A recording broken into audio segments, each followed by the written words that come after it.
Você que não tem pontuação para emigrar para o Canadá, quais são as alternativas nessa falta de pontuação no Express Entry, as formas de melhorar a sua pontuação? Hoje a gente vai conversar com a Karina, que é consultora da Visa Immigration. Tudo bom, Karina?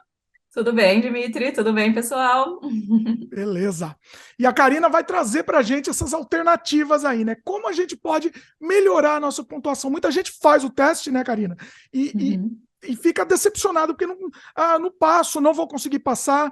E existe possibilidade, né? Não precisa Sim. desistir do seu plano Canadá por causa disso, né?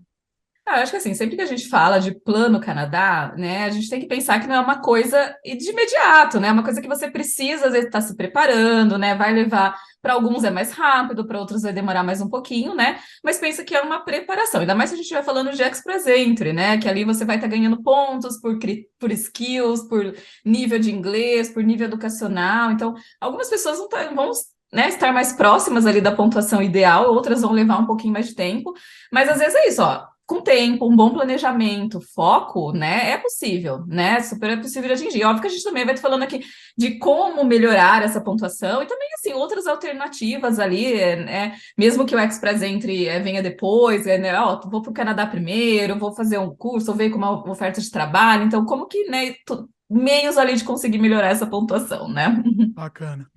Bom, antes da gente entrar no assunto mesmo a fundo, vamos dar o recado da Visa Immigration para o pessoal, né? Você está pensando em vir para o Canadá, está se planejando, a gente recomenda que vocês marquem uma consulta com a Visa Immigration, inclusive com a Karina também, pode ser com a Karina, que está estreando hoje aqui no canal. A Karina já participou de outros vídeos, mas está Já. estreando na nova fase aqui do canal também.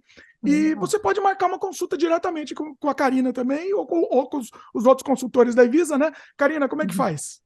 Tá, nós somos, né, em 8 consultores especializados, todos regulamentados aqui na Evis, somos todos especialistas, cada um vai ter ali alguns níveis de especialidade, de acordo com o que você está procurando, tá? Mas entre em contato conosco, a gente tem um meio de contato pelas nossas redes sociais e faça já seu agendamento. Muito bom. Os contatos estão aqui na tela e também na Isso, descrição do vídeo. Os primeiros links que vocês vão encontrar na descrição do vídeo, legal. inclusive já com desconto aplicado. Desconto só para o pessoal que assistem os vídeos aqui do Canadá Diário. Então já está com o cupom aplicado. Então marca uma consulta e veja suas reais chances de conseguir migrar para o Canadá e se planejar, né? Isso Muito aí. bom. Bom, vamos lá então, Karina, vamos Vamos para a lá. nossa conversa, né? Muita gente pergunta, né? Não tenho pontuação, eu devo desistir do meu plano Canadá? E existem alternativas, né? Vamos lá, vamos para essas alternativas aí. Né? Assim, desde que os draws retomaram agora na metade desse ano, em julho, né? As pessoas se assustaram um pouco com a pontuação, e existe toda aquela questão de, nossa, vai diminuir, não vai, né? Porque realmente está uma pontuação bem alta hoje, eu posso dizer que ela é um pouco insustentável, não tem como se manter nesse patamar. Então, a gente veio de um reflexo de uma pausa muito grande, acho importante a gente explicar esse cenário, né? Veio de uma pausa ali de 1 ano e meio, praticamente, para os processos, né, do Skilled Workers, que são pessoas que estavam fora do Canadá, então tudo reflexo da pandemia, acumulou muita gente dentro do Express Entry, né? E aí, quando voltaram os draws ali em julho, o número de chamadas diminuiu muito. Então, a gente teve uma chamada lá inicial de 1.500 candidatos, né? Perto de 5.000 que sempre chamou, 5 ou 6.000 candidatos por rodada. Então, tudo isso influencia bastante ali na alta dessa pontuação. O que vale ressaltar é que desde o primeiro draw que nós tivemos em julho desse ano, que foi 557 a pontuação, né, para o último, que foi a semana passada, 494, se eu não me engano agora, mas acho que foi isso mesmo. Ou seja, já caiu bastante. Então, se a gente vê um reflexo assim nessa queda brusca, né? Porque aumentou o número de convites, as pessoas com pontuações mais altas vão saindo. Então, né, a tendência é sim ir baixando essa pontuação. Mas aí, baixar até quanto, né? A gente ainda não tem, óbvio, que esse número na cabeça, porque tudo depende de vários fatores, né? Mas a expectativa é que a gente pelo menos volte ali ao patamar que a gente tinha de pontuação de corte antes deles pausarem, né? Que o último draw em dezembro, 23 de dezembro de 2020, para geral, vamos dizer, draw geral, a gente teve uma pontuação de 468, né? Então, assim, a expectativa é que talvez volte mais ou menos nesse patamar até ali, meados de fevereiro ou março do ano que vem. É o que a gente está esperando, tá? Então, assim, como trabalhar aí agora, né, para conseguir? Porque mesmo os 468, 470 ainda é uma pontuação de corte bastante alta, né? Então a gente tem que pensar, né, quais são os fatores ali que faz você ganhar mais pontos dentro do Express Entry para que você possa chegar nesse patamar, tá? Então, assim, a gente sempre ressalta alguns fatores. O primeiro deles, óbvio, você tem que ter um inglês legal. Hoje a gente tem que pensar que o Express Entry ele é um sistema extremamente competitivo, né? Então, assim, eu quero migrar direto do Brasil ou direto de qualquer lugar, eu não quero fazer, não vou depender de uma job offer, não vou depender de um curso de inglês, nada disso, de um curso de inglês não, de um curso de college ou nada disso. Quais são os principais pontos que você tem que focar? Primeiro, o inglês, tá? Tem que ser um inglês avançado, a gente não pode falar em menos que CLB 9. Aqueles que não tem só um bacharel, por exemplo, talvez investir numa pós-graduação, no MBA, mesmo que seja um curso online, né, que seja ali um curso intensivo, isso ajuda bastante a melhorar a pontuação, né, porque a gente tem tanto a pontuação pelo nível educacional, como a pontuação pela combinação de fatores, como educação mais idioma, né? Então, se você já conseguiu o inglês avançado, mas está só com o bacharel, que não é pouco, mas assim, pensando ali, né, nessa questão de pontuação, tá com o bacharel, a sua pontuação não vai subir tanto, né? Agora, eu tenho um bacharel mais uma pós, poxa, a sua pontuação já sobe 33 pontos adicionais praticamente, né? Contando com o inglês avançado. Então, é legal apostar nesse combo, né? Pós-graduação ou mestrado, para quem tiver, mas enfim, a pós-graduação e o inglês avançado. Isso já ajuda muito, muito a melhorar o seu perfil, tá? O segundo ponto que a gente olha, né, e fala assim, poxa, o que dá muitos pontos ali dentro do Express Entry, que só depende de mim exclusivamente, é o segundo idioma, né? Eu sei que não é fácil a gente pensar, poxa, eu vou aprender um segundo idioma do zero, que é o francês, né? Que tu às vezes fala para mim, Karina, mas eu falo português também, ou eu já falo espanhol, pode? Não, gente, tem que ser o francês, né? E o francês hoje, em nível intermediário, dentro do Express Entry, é uma forma da pessoa ganhar 50 pontos de bônus, né? Fora o nível ali, 12 pontos pelo nível do idioma. Então, são 62 pontos que se entram dentro do Express Entry, contando com o francês avançado. Desculpa, intermediário, tá? E assim, eu sei que é difícil aprender um novo idioma, mas pensa no nível intermediário. Para a gente né, que falamos português, a gente já tem ali uma mesma base linguística que o francês, a gente tem uma curva de aprendizado menor, né? Hoje, se a gente fosse pensar, nossa, vou começar o francês do zero, ou o inglês do zero, talvez o francês a gente aprenderia mais rápido, porque a gente já pega um básico, a gente já tem o básico ali muito mais fácil de se pegar, porque a gente tem a mesma estrutura gramatical, a gente tem o mesmo estilo de conjugação verbal, a base da língua é a mesma. Então, para chegar no intermediário, né, com foco, dá para chegar bem rápido, né? E assim, o que eu falo foco é realmente fazer um plano de estudos bem agressivo, né? Se dedicar ali bastante horas de estudo por semana. Eu tenho clientes que chegaram do zero de francês até o nível que precisa, que é o CLB7, que é o intermediário, em 6 meses, tá? Então, assim, eu sei que depende de cada um, depende também de gostar, de aprender idioma, né? De saber estudar, de ter aquela questão de estudar sozinho, mas é um plano factível se você se dedicar. Hoje tem muitos professores que dão aula particular, então vale a pena fazer esse one-on-one, assim, né? Para você chegar até mais rápido nesse nível, né? E o francês, ele compensa muito, muito mesmo. Não estou falando só da pontuação adicional que se ganha, né? A gente tem províncias hoje que, se você já tem o francês, tem um CLB7 de francês, coloca como primeira língua, isso faz com que a Alberta te pesque muito mais rápido dentro do Express Entry, ou seja, tem províncias que também estão de olho ali, certo? Tem New Brunswick, ou seja, mais províncias vão aderir a isso. Então, eu acho que é uma tendência, tá? A partir do ano que vem, a gente vai ter mudanças dentro do Express Entry, de draws e tudo mais, e aí que a gente, né, hoje a gente tem os draws gerais, a partir do ano que vem vamos ter draws específicos, né, por nichos, e quem é bilíngue vai ter um draw específico, então, ou seja, aumenta mais ainda as chances de, né, se falar os dois idiomas, de ser ali chamado dentro do Express Entry, tá? Então, essas são duas alternativas que faz com que vocês aumentem a pontuação. Então, a primeira delas, ali só no resumo, é focar numa pós-graduação, no inglês avançado. Essa pós-graduação não precisa ser aqui no Canadá, se você, né, tá ali poxa, como fazendo uma simulação consigo chegar numa pontuação competitiva, é uma coisa que vale a pena apostar. A segunda é o francês, então isso são coisas que só dependem mesmo de vocês, do esforço individual, tá? Tô falando muito rápido, Dimitri, Não, posso continuar? tá ótimo. Muita informação, então eu tô adorando. Bastante informação, né? Aí, agora a gente entra em âmbitos, por exemplo, né? Como melhorar ainda mais essa pontuação? Então, eu vou falar um pouquinho de trabalho no Canadá, né? Existe a questão de ter uma valid job offer, que é conseguir ali, né, uma oferta de trabalho de um empregador e tudo mais. E também, para aqueles que têm a possibilidade de ter uma cidadania europeia, né, tem o Work Holiday Visa, que é a possibilidade da pessoa chegar no Canadá com visto de trabalho e poder trabalhar aqui por 1 ou 2 anos, dependendo, né, de qual a nacionalidade e tudo mais. E isso, desse tipo de trabalho, se for um trabalho qualificado, faz com que a pessoa ganhe pontos dentro do Express Entry através né, da categoria do Canadian Experience Class, né? Então, nessa opção do Work Holiday Visa, você não depende de ter uma oferta de trabalho.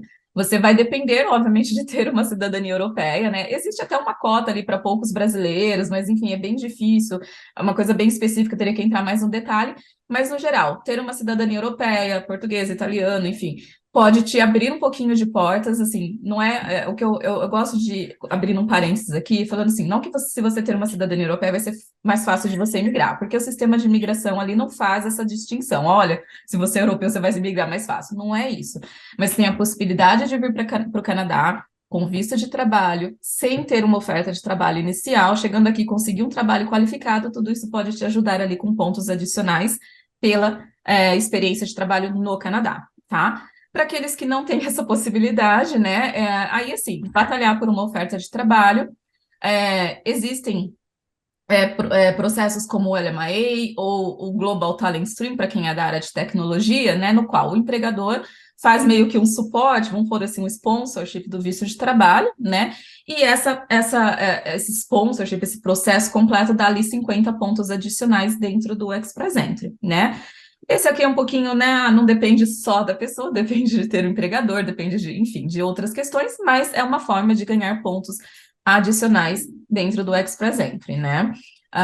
E assim, falando um pouquinho fora do Express Entry, a questão é, uma oferta de trabalho, ela também pode ajudar de outras formas, né? Por exemplo, às vezes o empregador ele não quer fazer o LMIA, não quer fazer um Global Talent Stream, mas ele pode te dar um suporte para um processo de imigração provincial, né? Que é um pouquinho mais simples, dependendo da província e tudo mais, acaba que a gente consegue fazer de uma forma até mais rápida e tudo mais, né? E às vezes o empregador ele prefere, né? Porque é mais simples para ele do que fazer um LMAI, por exemplo, né? E aí, dependendo de qual província for, o processo for, por exemplo, em BC, a gente tem o, né, tanto para tecnologia, mas a gente tem o BC Skilled Workers, que uma vez que você tem uma job offer, a gente pode fazer um processo via Express Entry, uma vez que você é nomeado, são 600 pontos adicionais ali dentro do Express Entry, né? E 600 pontos, não precisa falar mais nada, né? Mas essa é a total diferença, né? Pois é. Total diferença, né? Então, assim, bem resumidamente, estou falando, obviamente, mas assim, são possibilidades, né? Não vou, a empresa não vai fazer um LMAE, não, o LMAE às vezes é mais burocrático, é mais custoso para a empresa fazer, mais oneroso.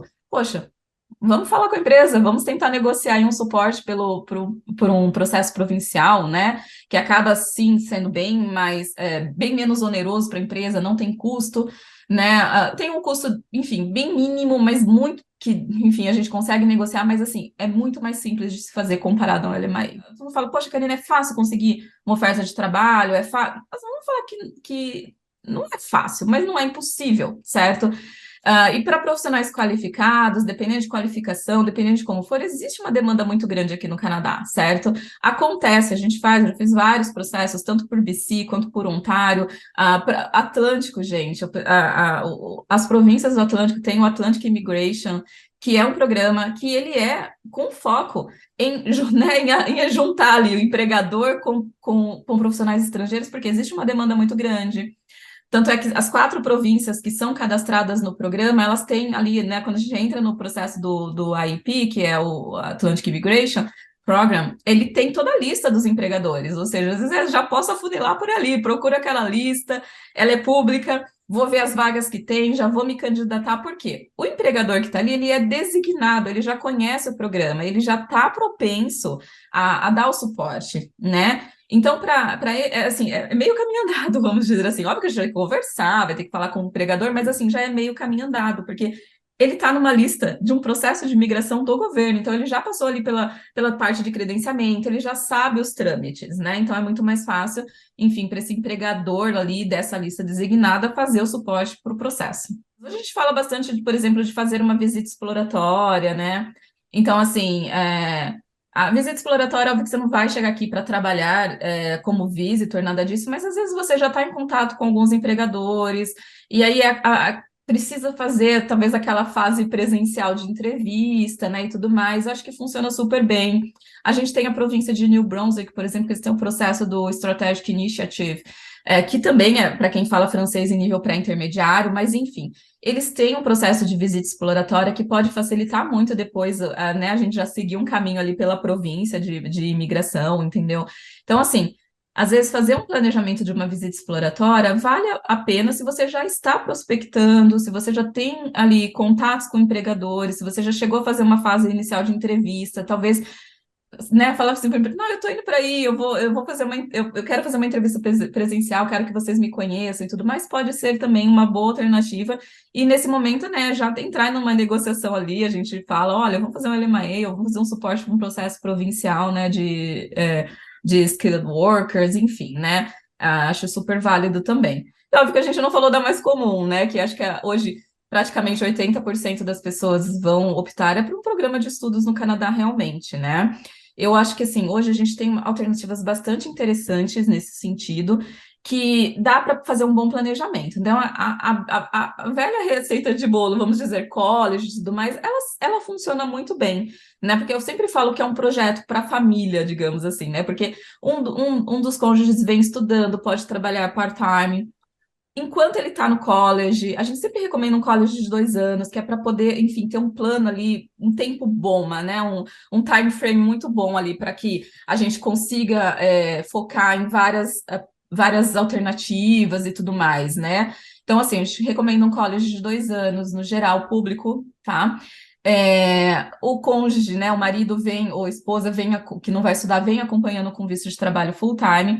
Então, eu sempre falo, nesse primeiro período, enquanto um está estudando, a gente vai focar no perfil de quem está no mercado de trabalho, né? Então, se aquela pessoa vai chegar aqui, vai conseguir trabalho, qual tipo de trabalho, tudo isso pode encurtar, né, ali o processo de imigração. E depois, obviamente, quando o estudante finalizar os estudos, a gente tem alternativas, tanto o Express Entry, que ele nunca sai do radar, né, porque ganhou pontos por estar aqui, enfim, mas também a questão de processos de imigração para estudantes internacionais, tá?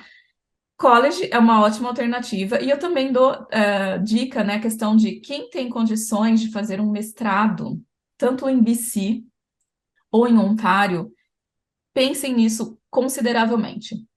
Tá? Por quê? Em BC, a gente tem uma lista de programas de mestrado e áreas específicas de mestrado e universidades, que é muito fácil o processo. Você termina o programa de mestrado, basicamente terminou, pegou o diploma e se aplica, né? Não precisa fazer teste de inglês, porque a província entende que se você entrou no mestrado, você já tem um inglês suficiente, então se você se formou, você já tem um inglês suficiente. Em BC é bom porque não há um sistema de chamadas, né, de pontos para esse programa, que é o BC PNP Postgraduate, desculpa. Então, assim, você não precisa de uma job offer, você terminou o mestrado, um dos mestrados daquela lista, você já está apto a aplicar para o processo de imigração da província, né? E que dá aqueles 600 pontos no Express Entry também.